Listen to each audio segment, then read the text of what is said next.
एक बार गौतम बुद्ध कुटिया के बाहर बैठे हुए थे और उनका एक शिष्य पौधे को पानी सिंच रहा था। तभी अचानक उनकी नजर गौतम बुद्ध पर पड़ी।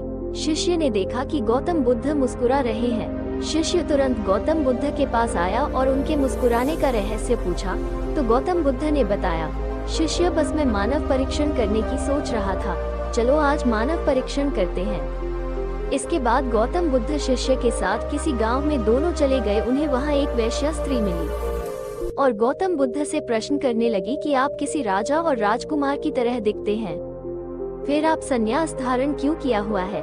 गौतम बुद्ध ने उस वेश्या स्त्री को उत्तर दिया कि मैंने 3 प्रश्नों के उत्तर जानने के लिए संन्यास धारण किया है। वेश्या स्त्री ने कहा कि ऐसे कौन 3 प्रश्न है कि जिसके कारण आपने संन्यास धारण किया हुआ है? गौतम बुद्ध ने बताया कि हमारा शरीर युवा और आकर्षक है, लेकिन समय बीतेगा और समय के साथ साथ हमारा शरीर बूढ़ा होगा और बीमार होगा। उसके बाद शरीर मृत्यु को प्राप्त होगा। मुझे बुढ़ापा, बीमारी और मृत्यु के कारण का ज्ञान प्राप्त करना है, इसीलिए मैंने संन्यास धारण किया है। महात्मा बुद्ध की ज्ञान भरी बातें सुनकर वो स्त्री बहुत प्रभावित हुए और महात्मा बुद्ध को अपने घर भोजन करने का आमंत्रित किया। जैसे यह बात उस गांव वालों को पता चली तो गांव वाले महात्मा बुद्ध के पास आकर कहने लगे कि आप उस स्त्री के घर न जाएं क्योंकि वो स्त्री चरित्रहीन है। महात्मा बुद्ध ने गांव के सरपंच को बुलाकर पूछा कि क्या ये सच है कि वो स्त्री चरित्रहीन है? सरपंच ने भी बुद्ध को बताया कि महात्मा, इन गांव वालों की बात सत्य है, वो स्त्री चरित्रहीन है।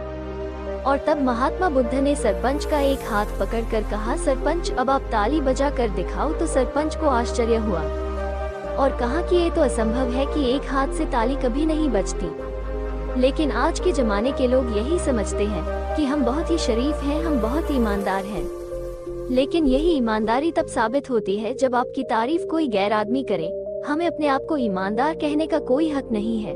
दूसरे पर कीचड़ उछालना बहुत ही आसान है, लेकिन आज के जमाने के लोग को इस तरह के काम करके अपने आप को बहुत बड़ा धर्मात्मा समझते हैं, बहुत बड़ा ईमानदार समझते हैं। इस तरह के काम करके उनको ऐसा लगता है कि हम शरीफ हैं, ईमानदार हैं। लेकिन वो लोग ये भूल जाते हैं कि उस अकेले की गलती नहीं है। यदि वो गलती करती है तो उसमें एक मर्द का भी गलती उतने रहता है जितना कि एक महिला का।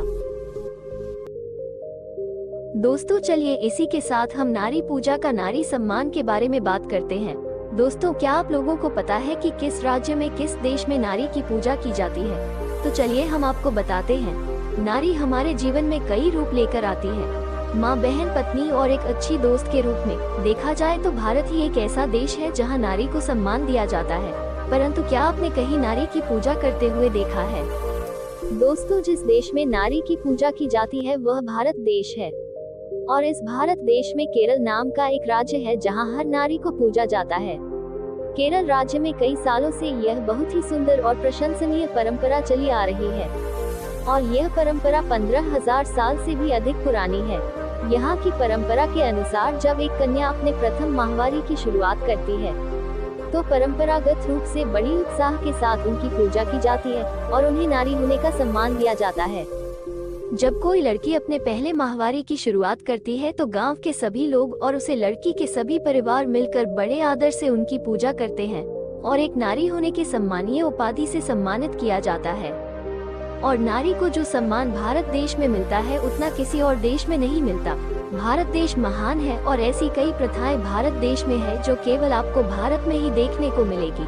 हर वो बेटी धन्य है जो भारत देश हिंदू धर्म में जन्मी है, क्योंकि हम नारी को देवी का दर्जा देकर पूजते हैं। हिंदू होना सौभाग्य की बात है। धन्य है भारत और उस देश के लोग जो इतनी मर्यादा रखते हैं।